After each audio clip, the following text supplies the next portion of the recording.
He told me his parents preferred his ex because I was too plain. I just said, fair. He took that as surrender. But while he stands under a desert arch holding her hand, I am finalizing the sale of the house he thinks he owns.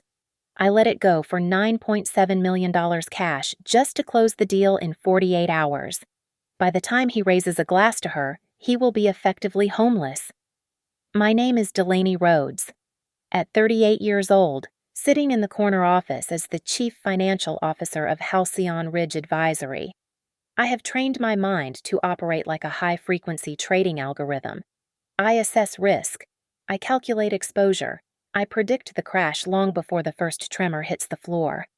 It was nearly 9 o'clock in the evening when I finally shut down my terminal in downtown Atlanta.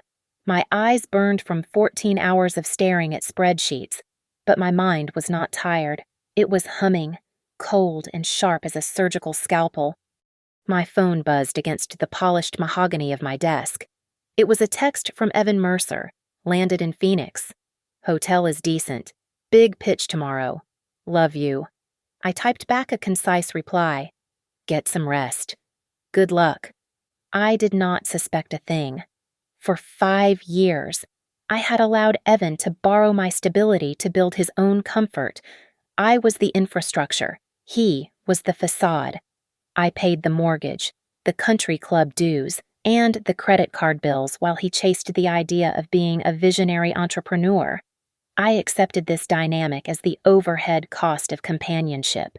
I was wrong. I stepped into the elevator and the signal flickered before gripping onto the LTE network. I opened my social media feed, a mindless habit to decompress between the lobby and the parking garage. The first image on my feed froze my thumb over the glass. It was a photo posted by Constance Mercer, my mother-in-law. The location tag did not say Phoenix. It said Sedona. Under a rustic wooden archway draped with desert flowers, my husband stood in a tan linen suit. He was holding hands with a woman in a white lace dress. I knew her face immediately. Blair Kingsley, the ex-girlfriend, the woman the Mercer family discussed at Thanksgiving dinners as if she were a canonized saint who had tragically lost her way. Constance had captioned the photo with zero subtlety. Finally, my son chose the right one. My heart is full. I did not drop my phone. I did not scream. I did not collapse against the mirrored wall of the elevator. Instead, I zoomed in. I analyzed the image like a forensic accountant looking for a discrepancy in a ledger. There was a fresh diamond band on Evan's finger. In the background, a hand-painted wooden sign read, Evan and Blair, the beginning. The flowers were fresh. The lighting suggested sunset. This was not a spontaneous reunion. This was a planned event. They had been orchestrating this for weeks. I scrolled down to the comments section. The timestamp showed the photo had been up for 40 minutes. Below, the gushing congratulations from cousins I had hosted in my own home. One comment stood out like a red flag on a credit report. It was from Evan's aunt, a woman whose credit card debt I had quietly paid off last Christmas. She wrote, So glad you two finally found your way back. Thank you, Evan, for sorting the papers early so we could celebrate freely. Sorting the papers. The phrase triggered a memory from 3 months ago. I was recovering from a bout of pneumonia, weak and hazy on heavy medication. Evan had brought me a stack of documents with a glass of water, just some family asset updates. Del, he had said, his voice soft, almost pleading. I want to take the burden off you. Sign these, and I can handle the admin for the properties. I had signed because I trusted the contract of our marriage. I realized now that I had likely signed a marital waiver or a quitclaim deed. He had not been trying to help me. He had been clearing the title to his future. The elevator doors opened. I walked to my car, my heels clicking a steady rhythmic beat on the concrete. I drove north toward Brookhaven Heights. The streetlights blurred past, but my vision was terrifyingly clear. When I pulled into the driveway of the colonial revival estate that I had purchased 2 years ago, I did not see my home. I did not see the sanctuary where I planned to raise a family. I saw a distressed asset, I saw a liquidity event waiting to happen. I parked the car and killed the engine, sitting in the silence of the garage. Evan thought he was safe in Sedona. He thought he had maneuvered me into a corner. I remembered the conversation we had 6 months ago, the one that should have ended it all. He had looked at me across the dinner table, swirling his wine, and delivered the insult that had become the title of my life. My parents prefer my ex, he had said, watching me for a reaction. They think you're too plain. I had looked at him, swallowed my pride, and simply said, fair. I sat in the dark car, the engine ticking as it cooled. Fair. I whispered to the empty air. But in my world, fair does not mean equal. Fair means executing the contract exactly as written. And I was about to audit his entire existence. I sat in the dark foyer of the house for a long time. The silence in the hallway was heavy, but inside my head, the noise was deafening. I began to mentally dismantle my marriage, stripping it down to the raw data. For 5 years, I had treated our relationship like a partnership, but looking at the ledger now, it was clearly a hostile takeover. I was the venture capital. I was the risk management department. Evan was the liability. He was the overhead cost that kept rising without ever showing a return on investment. He used my salary to buy his suits, my bonus checks to lease his cars, and my credit score to build his reputation as a successful entrepreneur. I had financed the very image he was now using to court another woman. I thought about his mother, Constance.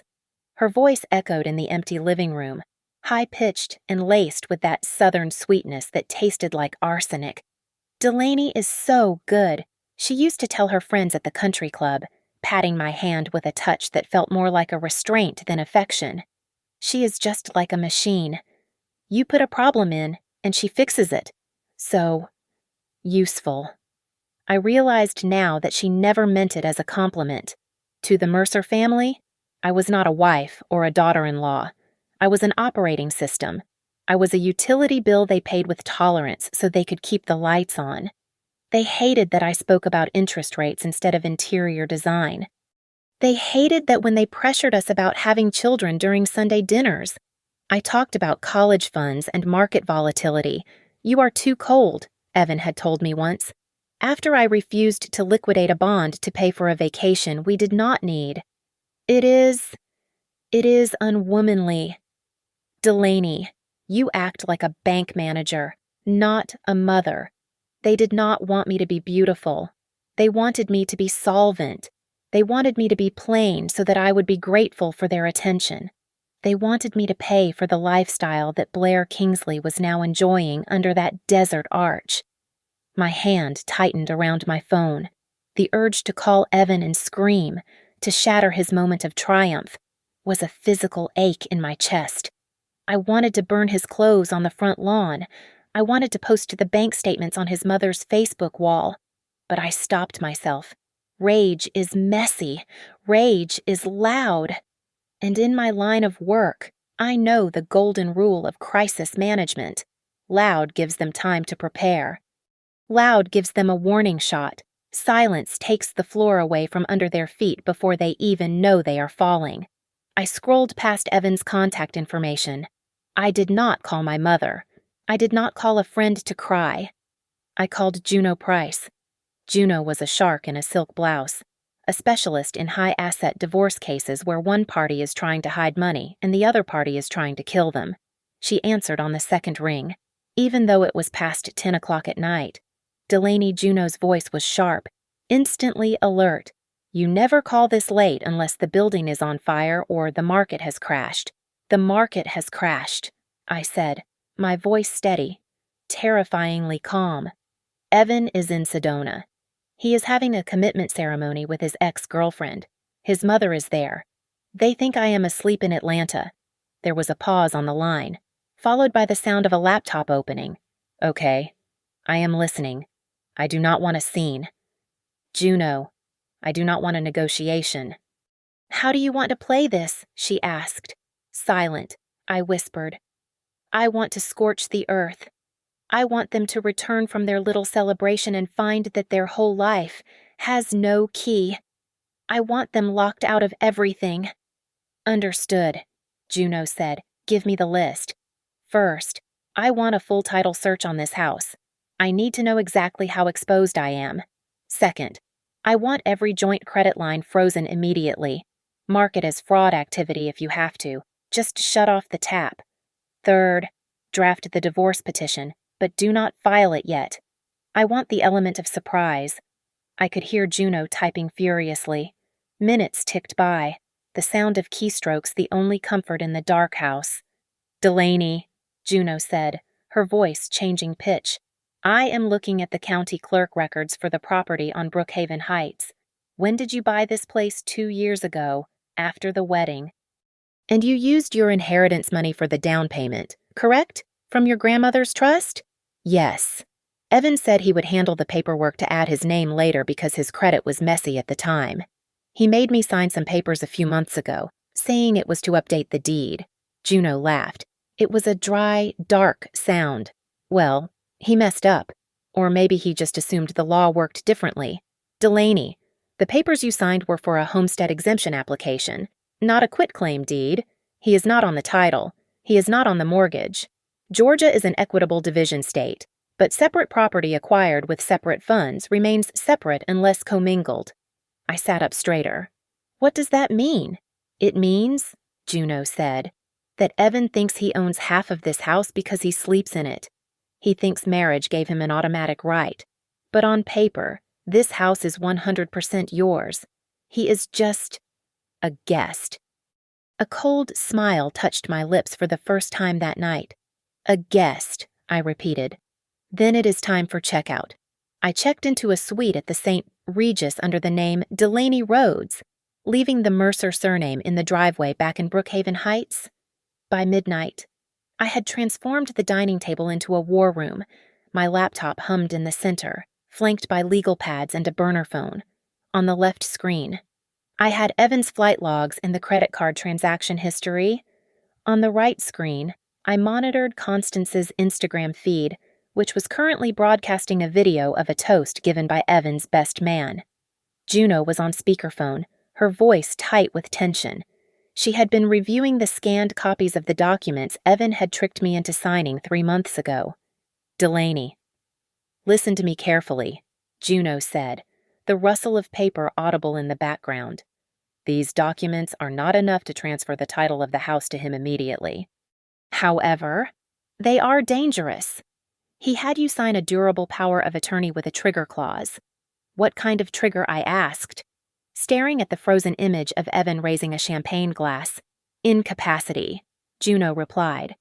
"If he can prove you are mentally unstable or experiencing a medical crisis, say a nervous breakdown caused by stress, he can file for temporary financial conservatorship. He could freeze your assets and take control of the estate to protect you." My blood ran cold. The comments about me being too plain and robotic were not just insults. They were the foundation of a narrative. They were setting me up to look unstable so he could seize the house. "Sell it," I said. The decision was instant. "Excuse me, I want the house gone." "Juno, I want the asset off my books before he lands in Atlanta. If the house belongs to a third party, his power of attorney is useless regarding that property. He cannot seize what I do not own." "Delaney, a sale takes 30 days. Even a rush job takes 2 weeks. Not if I drop the price," I countered. "Find me a cash buyer. I know you have a pocket list of investors who buy high-end real estate for their portfolios. Call them." Juno went silent for a moment. "I know a guy. He represents a shell company called Red Haven Vault LLC. Very private. He buys executive homes for privacy and corporate retreats. But he will want a deal." "The house appraised for $12 million last year," I said, my voice flat. "Listed at $9.7 million, cash only, 48-hour close. No inspections, no contingencies, and I will leave all the furniture, every chair, every painting, every rug. I want to walk away with nothing but my clothes. You are losing over $2 million in equity," Juno warned. "That is a bloodbath," I am not selling a house. Juno, I said, typing a command into my terminal to flag Evan's corporate credit card. I am selling their leverage. $2 million is the price of an eviction notice that they cannot fight. Okay, Juno said, her tone shifting from lawyer to accomplice. I will draft the papers. Red Haven Vault will bite at that price. They will bite hard. I moved to the next tab on my screen. I accessed the corporate credit portal for Halcyon Ridge. Evan had a supplementary card on my account for business development. I did not cancel it. Canceling it would send him a notification. Instead, I flagged the account for suspicious activity and set the fraud alert to trigger on the next transaction. The card would decline, but it would look like a bank error, buying me time while he was humiliated at the checkout counter. Next, I logged into the smart home mainframe. I drafted a new security protocol. I removed Evan and Constance from the resident list and added the Red Haven Vault security team as the primary administrators. I set the activation time for 48 hours from now, exactly 1 minute after the deed was scheduled to record. I was about to close the laptop when a new email popped up from Juno. The subject line was simply, "Urgent, Delaney."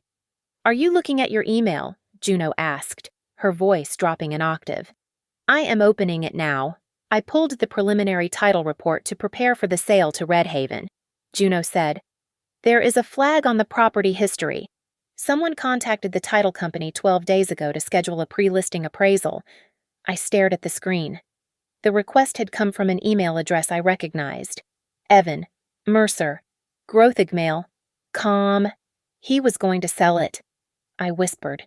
He was not just going to take conservatorship, Juno said, the anger vibrating through the phone line. He was planning to liquidate the house the moment he got the power of attorney. He likely promised the proceeds to someone. Blair, I said. The name tasted like ash. He promised her a fresh start with my money. Well, Juno said, he is going to be very disappointed when he realizes he was beaten to the closing table. I pulled into the driveway at 2 o'clock in the morning. I kept the headlights off. The house loomed in the darkness, a massive silhouette of brick and glass that I paid for, maintained, and was now about to liquidate. I entered through the side door, bypassing the chime by punching in the master override code I had installed a week ago. The house smelled of Evan's cedar cologne and the lingering scent of Constance's heavy floral perfume, a ghost of their presence that made my stomach turn. I did not turn on the lights. I moved through the hallway by memory, my footsteps silent on the hardwood.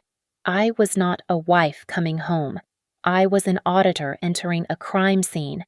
I went straight to the master bedroom. Above the dresser hung a heavy gilded mirror that Evan despised because it was too antique. He never bothered to ask what was behind it. He was a man who looked at surfaces, never at structures. I slid the frame to the left, revealing the wall safe. I punched in the combination my birthday, a date he frequently forgot, and the lock disengaged with a heavy mechanical thud. I worked quickly. I pulled out the deed, the original tax returns from the last 5 years, the incorporation papers for Halcyon Ridge, and my passport. I stacked them in my bag with the precision of a librarian. Then, my hand brushed against a manila folder at the back of the stack. It was unlabeled. I opened it in the sliver of moonlight cutting through the blinds. The first page made my breath catch in my throat. It was a drafted petition for emergency temporary conservatorship. I squinted at the legal jargon. It alleged that Delaney Rhodes, was suffering from acute burnout psychosis and displaying erratic financial behavior that threatened the marital estate. I flipped the page to the witness affidavit. There was a signature at the bottom, looping and ornate, Constance Mercer. She had signed a sworn statement claiming she had witnessed me talking to myself and making paranoid accusations during family dinners. It was a lie so bold it was almost impressive. I did not rip the paper. I did not throw the folder across the room. I took out my phone and photographed every page, ensuring the metadata would log the time and location. I uploaded the files immediately to an encrypted cloud server. I was not crying. I was evidence gathering. I turned to the next section of the folder. It contained change of beneficiary forms for Evan's life insurance policy and his retirement accounts. My name had been crossed out with a single, aggressive line. In the space for the new primary beneficiary, he had written Blair Kingsley. In the relationship field, he had written fiancé. I whispered to the empty room, the word feeling like a piece of glass in my mouth. He was legally married to me, yet he had already documented her as his next of kin. Then I found the final document, clipped to the back. It was a pre-listing appraisal for the house, dated 12 days ago. At the bottom, in the notes section, the appraiser had written, owner states current occupant will vacate shortly. Property to be listed vacant. They had not just planned to leave me. They had planned to evict me. They intended to declare me insane, lock me out of my accounts, and sell the roof over my head while I was medicated in a facility somewhere. I closed the safe. I slid the mirror back into place. I checked the room one last time to ensure I had left no trace of my presence. I walked back downstairs, the weight of the stolen documents heavy in my bag. I keyed in the security code to reset the alarm system. As the red light blinked on, ready to defend a house I no longer wanted, I realized the true nature of what I was facing. This was not adultery. This was not a midlife crisis. This was a hostile corporate takeover. I got back into my car and drove away without looking back. As I merged onto the main road, I pulled out my burner phone and sent a single text message to Juno. Activate option silent humiliation. By 8 o'clock in the morning, the conference room in Juno's office felt less like a law firm and more like the operations center for a sophisticated bank robbery. The air conditioning was humming, and the smell of fresh coffee masked the metallic scent of adrenaline. We were executing a legal heist, stripping my husband of his perceived wealth while he was busy toasting to his new life 2,000 miles away. The representative for Red Haven Vault LLC was not physically present. He was a disembodied voice on a secure conference line, efficient and devoid of emotion. My client has reviewed the terms, the voice said, crisp and static-free. $9.7 million, cash wire, possession within 24 hours. He wants the keys and the alarm codes by 5 o'clock this afternoon. Can you deliver? I looked at Juno. She nodded once. We can deliver, I said into the speakerphone, but I want the non-disclosure agreement countersigned before the wire is initiated. If a single word of this sale leaks before the deed is recorded, the deal is void. Agreed, the voice replied. Sending the signature packet now. 3 minutes later, I was tapping the screen of an iPad, signing my name over and over again. With each digital signature, I felt a heavy chain falling off my chest. The house was gone. The mortgage was extinguished. The asset that Evan planned to use as his golden parachute had just been sold out from under him. I watched the monitor on the wall as the escrow account updated. The balance jumped from 0 to $9.7 million in a blink. Funds are verified, Juno said, her fingers flying across her keyboard. Do not let it sit there. Delaney, I am moving it now, I said. I logged into my private banking portal. I did not move the money to my checking account. I did not move it to a savings account Evan could see. I wired the entire sum into a blind trust I had established years ago, a financial fortress that sat completely outside the marital estate. By the time Evan woke up in Sedona, the money would be buried under layers of corporate anonymity. It is done, I said, closing the laptop. I am going to the house for the extraction. I drove back to Brookhaven Heights for the last time. I did not park in the garage. I parked on the street, like a visitor. Inside, the house was silent. I did not bring moving boxes. I brought 3 heavy-duty tote bags. I moved through the rooms with surgical precision. I took my grandmother's photo albums. I took the hard drives from the study. I took my jewelry and my clothes. I left the Italian leather sofas Evan loved. I left the 80-inch television he watched football on. I left the expensive espresso machine he insisted we buy but never learned to use. They were just things. And now, they were Red Haven Vault's things. I stood in the kitchen, staring at the marble island where Evan had slid those papers across to me 3 months ago. I placed the keys in the center of the counter. Next to them, I placed a single sheet of white paper. I had debated writing a letter. I had thought about writing a list of his betrayals, but in the end, I left it blank. A blank page is the loudest thing you can leave a narcissist. It tells them they are not even worth a goodbye. I pulled out my phone and opened the smart home app. I went to the administrator settings. I selected Evan's profile. Delete, I whispered. I selected Constance's profile. Delete.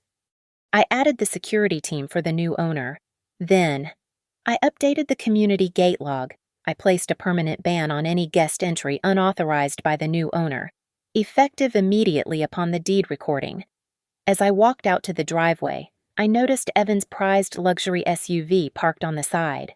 He loved that car. He polished it every Sunday. He told everyone it was his executive transport.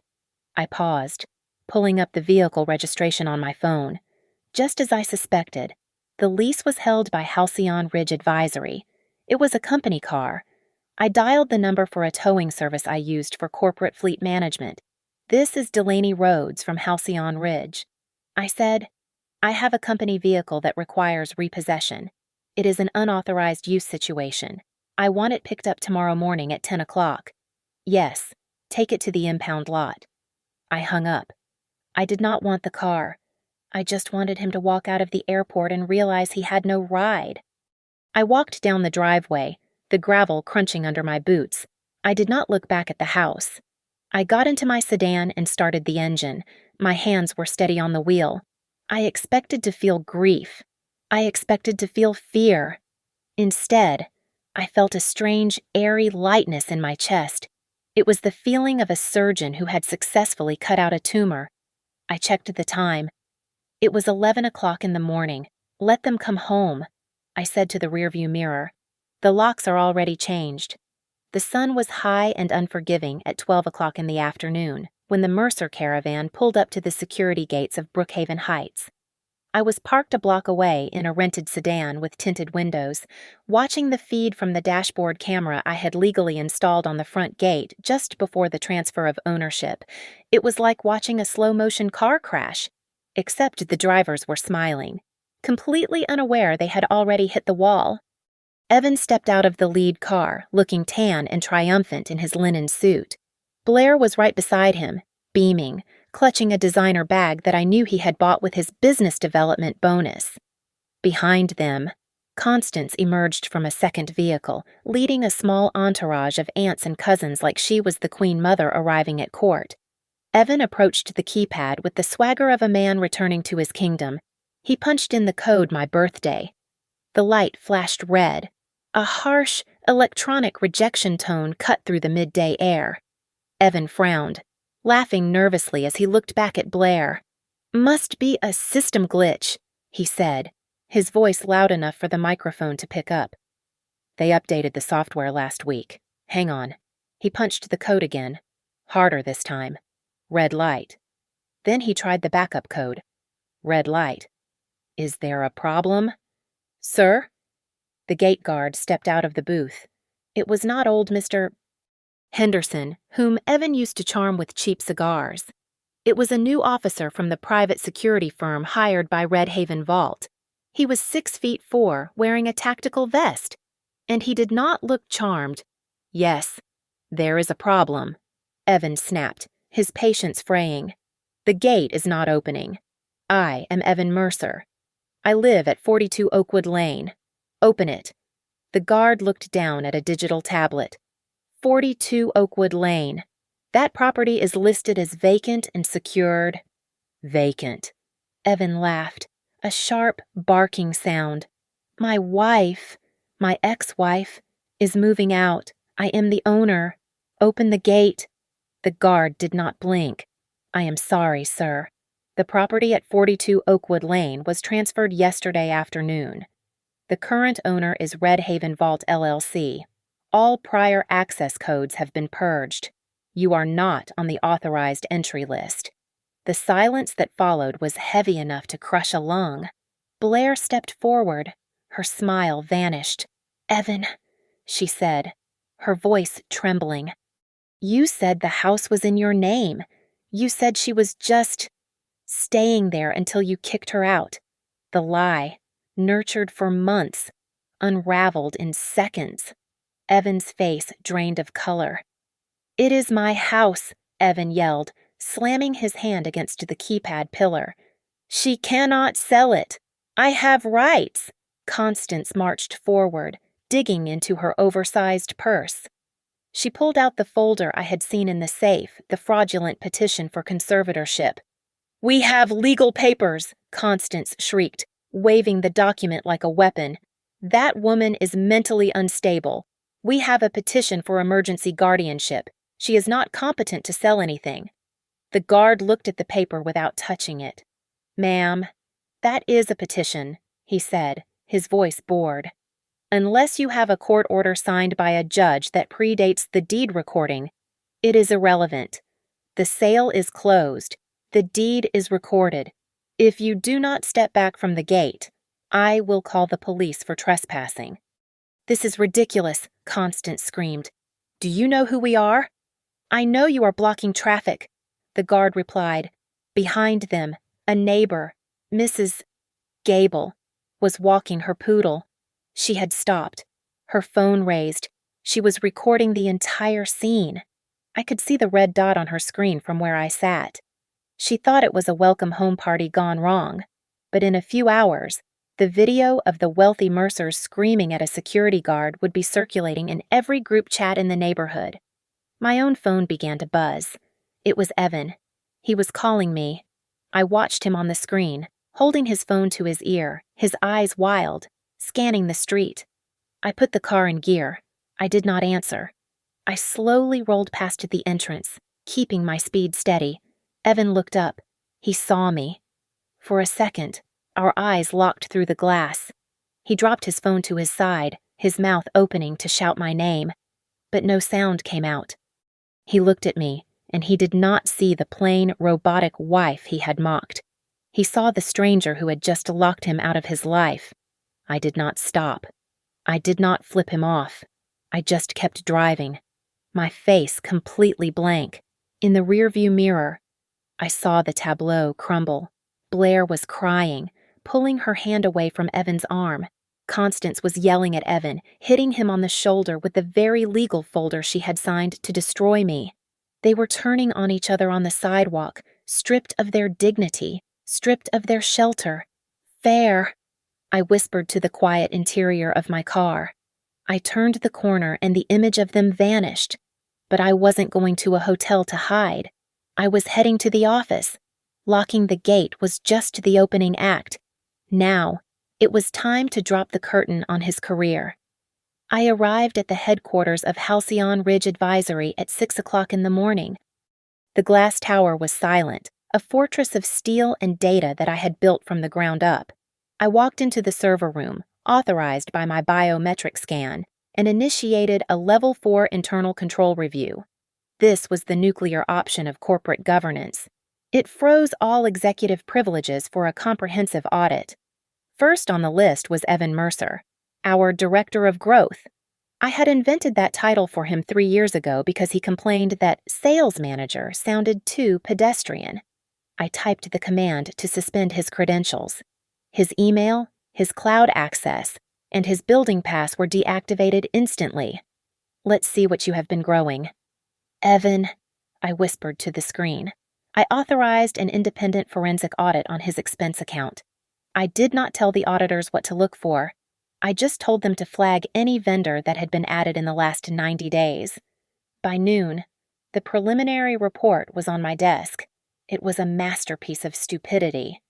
There was an invoice from a company called Sedona Peak Events for $45,000. The description read, "Strategic Client Retention Retreat." The date of service matched exactly with the date of his commitment ceremony to Blair. I laughed. It was a cold, sharp sound. He had expensed his wedding to his ex-girlfriend on my company's dime. He assumed I would just sign the checks like I always did. Got you, I said. I pulled up the file for Blair Kingsley. Evan had forced me to hire her 6 months ago as an external brand consultant. I reviewed her billing history. She had been billing us $5,000 a month for consultation, but there were no deliverables, no reports, no strategy decks, just invoices approved by Evan. I drafted her termination letter. It was not a standard form. I added a specific clause demanding immediate reimbursement of $30,000 in fraudulent billings, citing the Sedona Peak cross-reference as proof of conspiracy to defraud. Then, I prepared the package for Evan. I found a beautiful white box with a silver ribbon, usually reserved for high-end client gifts. Inside, I did not put champagne or chocolates. I placed a single red folder containing his termination of employment for cause. Underneath that, I placed the notification that his performance bonuses and unvested stock options were canceled due to gross misconduct and misappropriation of funds. But the real sting was the last document of formal referral to the Corporate Insurance Fraud Bureau by charging a personal party as a business expense. He had not just stolen from me, he had committed insurance fraud against our liability carrier. I called a courier. Deliver this to the Mercer residence. Priority. He is staying with his mother since he has nowhere else to go. I imagined him opening it. He would think it was a peace offering. He would think I was trying to win him back with a gift. Twist the knife, I thought, sealing the box. But I held back the final piece of ammunition. Evan walked around telling everyone he was a partner in the firm. He loved to say, "my company." He never bothered to read the operating agreement I wrote when we founded the firm. He assumed marriage made him a 50-50 owner. I opened the safe in my office and pulled out the original cap table. It showed the equity split clearly. Delaney Rhodes, 97% voting shares. Evan Mercer, 3% non-voting. Class B shares. He was not a partner. He was an employee with a profit-sharing plan that I had just legally revoked. I picked up my office phone and dialed the head of legal. "Set up a meeting for tomorrow morning at 9 o'clock, I said. "Subject compliance review. Mandatory attendance for Evan Mercer. Delaney. He is locked out of the building, the lawyer reminded me. Grant him a one-time guest pass, I said, and invite the head of HR, the external auditor, and the 2 representatives from the State Financial Crimes Division who called me last week about some irregularities. Tell them the person responsible will be in the room."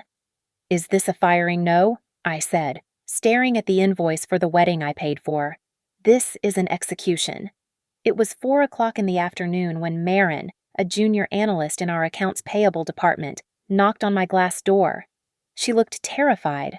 Marin was 24 years old, bright but impressionable, and I knew she had developed a friendship with Blair during those months Blair was consulting for us. Marin was holding her phone like it was a grenade that had already had the pin pulled. "Mrs. Rhodes," she said, her voice trembling. I need to show you something. I think I made a mistake." I gestured for her to sit. I did not offer comfort. I offered attention. "Show me," I said. She placed her phone on the desk. It was an email thread from a personal Gmail account, Evan Mercer, Growth Egg Mail. Com. The timestamp was 3 weeks ago. He told me to bypass the approval queue. Marin stammered, tears welling in her eyes. He said the board was too slow and he needed to book the venue for a client event. He told me to change the description from rehearsal dinner to market research retreat so it would clear the audit filter. I did it because he is the boss. I read the email. The instructions were explicit. Evan had knowingly directed a subordinate to falsify financial records to cover the cost of his wedding party. Is that all I asked? Marin shook her head violently. She reached into her bag and pulled out a photocopy of a document. It was the witness page for the conservatorship petition, the same one Constance had signed. But below Constance's signature was Marin's messy scrawl.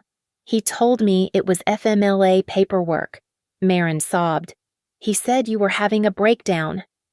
That you were dangerous to yourself."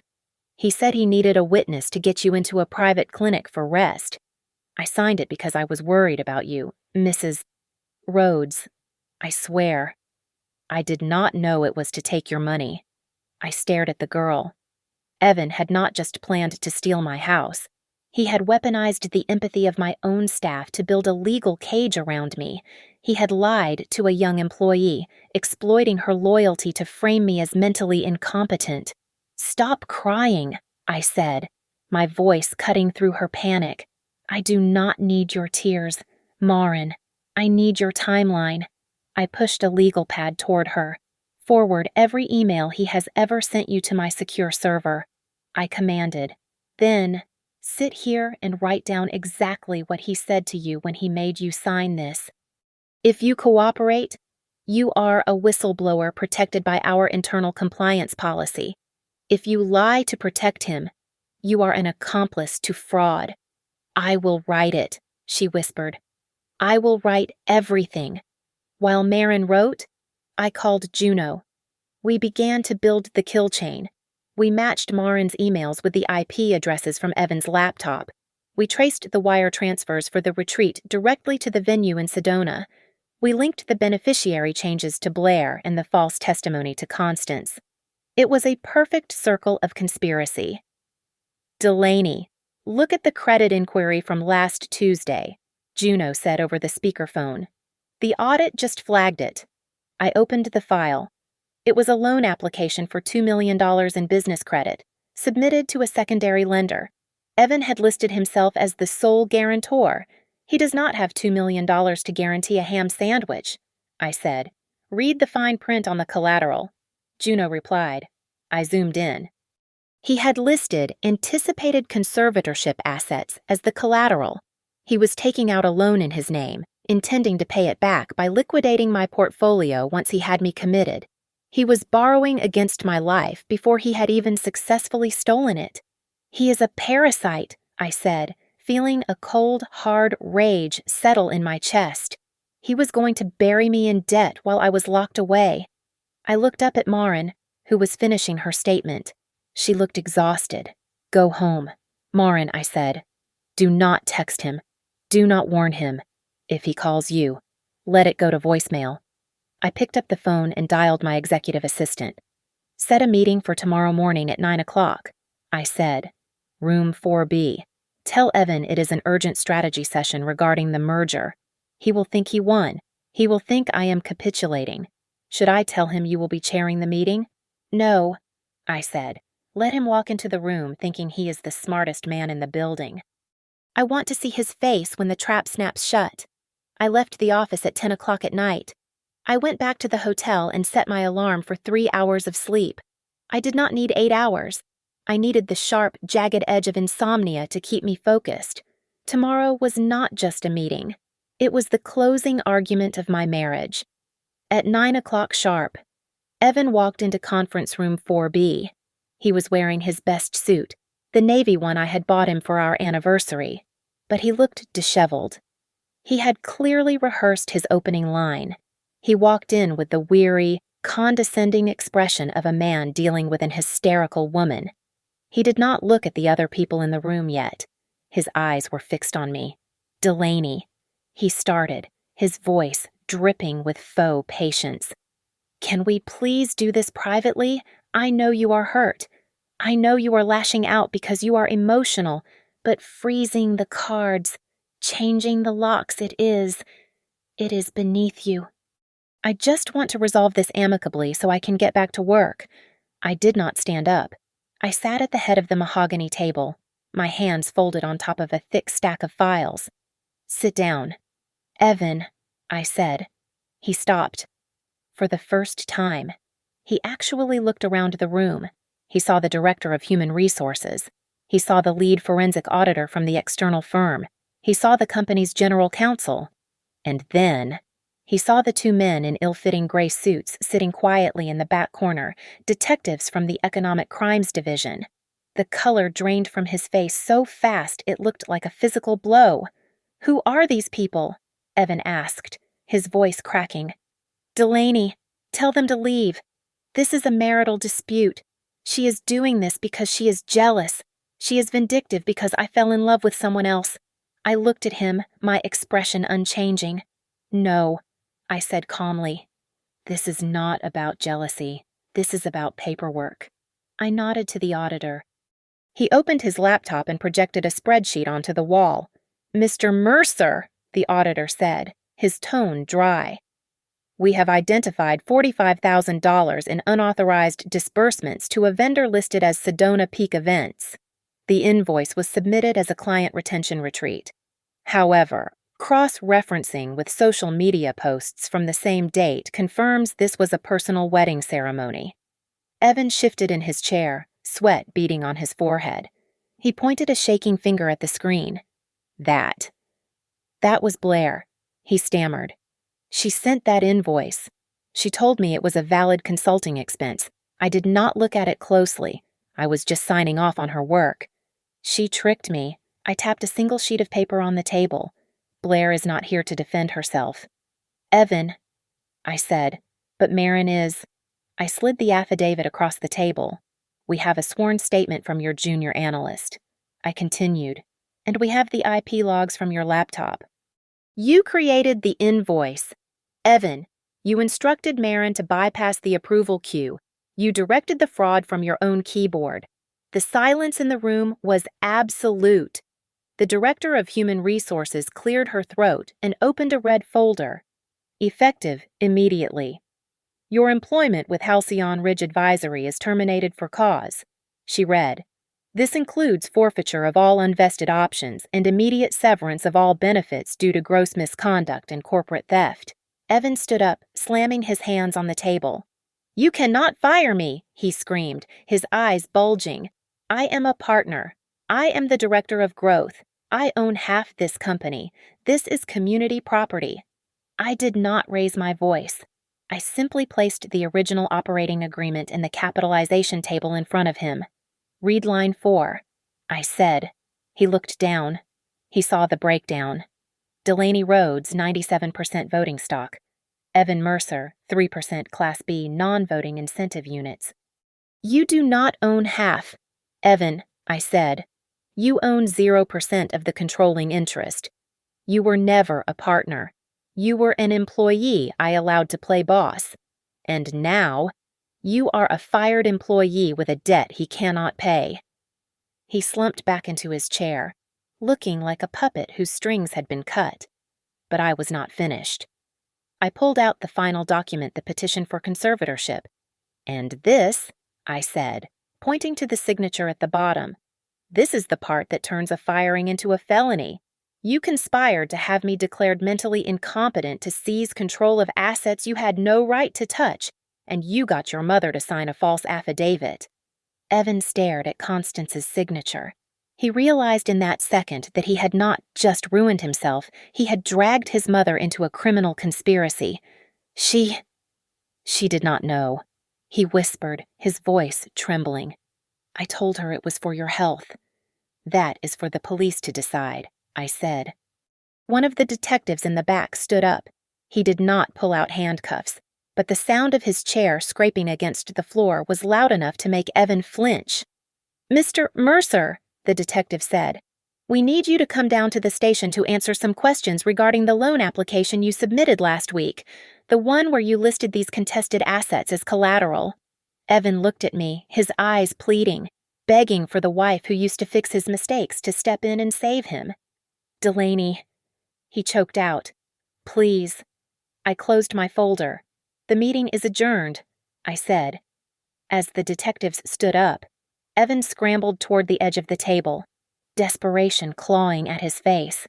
He leaned in close, his voice dropping to a frantic whisper so the officers would not hear him begging. Delaney, please, he choked out. I just wanted my parents to accept me. They never thought I was good enough. I did this. I did all of this so they would finally look at me with pride. I just wanted to be the man they wanted. I looked at him. I saw the fear in his eyes, but I also saw the profound weakness that had cost me 5 years of my life. He had destroyed my trust just to buy their approval. You chose them, I said. my voice steady and devoid of pity. Fair. Now it is my turn to choose myself. Just then, the heavy glass door swung open. It was not security coming to remove Evan. It was Constance Mercer. She had marched past the receptionist, ignoring the protests of my assistant, intending to storm my office and demand I stop this tantrum. She was wearing a pastel suit and a look of righteous indignation, expecting to find a weeping daughter-in-law she could bully into submission. She froze in the doorway when she saw the room.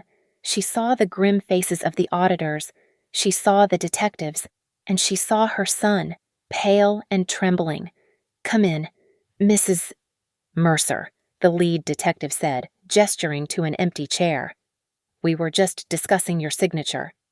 Constance tried to pivot instantly. She smoothed her jacket, lifting her chin. "Delaney is overreacting," she scoffed, glaring at me. "She always makes everything about money. This is a family misunderstanding, not a police matter." I did not speak. I simply held up the two documents side by side. On the left was the guardianship petition she had signed, claiming I was mentally unstable. On the right was the real estate appraisal her son had ordered, dated the same week, proving they intended to sell my home for profit. "You signed a sworn affidavit stating I was psychotic while your son was scheduling an appraisal to liquidate my property," I said. "You claimed I was a danger to myself, yet you were perfectly happy to let me continue paying your country club dues until the moment you locked me away. That is not a misunderstanding. Constance, that is conspiracy to commit fraud." Her mouth opened, but no sound came out. The "I didn't know" defense died in her throat as she looked at the paper trail. On the table, Evan's phone began to buzz again. The screen lit up with a photo of Blair. She was calling repeatedly. She was likely staring at a termination email and a legal demand for the immediate repayment of $30,000. She was realizing that the man she thought was her golden ticket was actually a liability. Evan stared at the phone. He did not reach for it. He knew he could not answer. Every promise he had made to her had evaporated the moment I opened my files. "Mr. Mercer, Mrs. Mercer," the detective said, stepping forward. "We need you to come with us to clarify these statements. There were no handcuffs. There was no violence. It was colder than that. It was the sterile, crushing weight of consequence." Evan looked back at me one last time as he was guided toward the door. He looked small. He looked like a stranger. When the door clicked shut, the room fell silent. The air felt cleaner. I turned back to the stack of documents on the table. The general counsel handed me the final resolution. It was the instrument to remove Evan Mercer from all authority within Halcyon Ridge Advisory. I picked up my pen. I did not hesitate.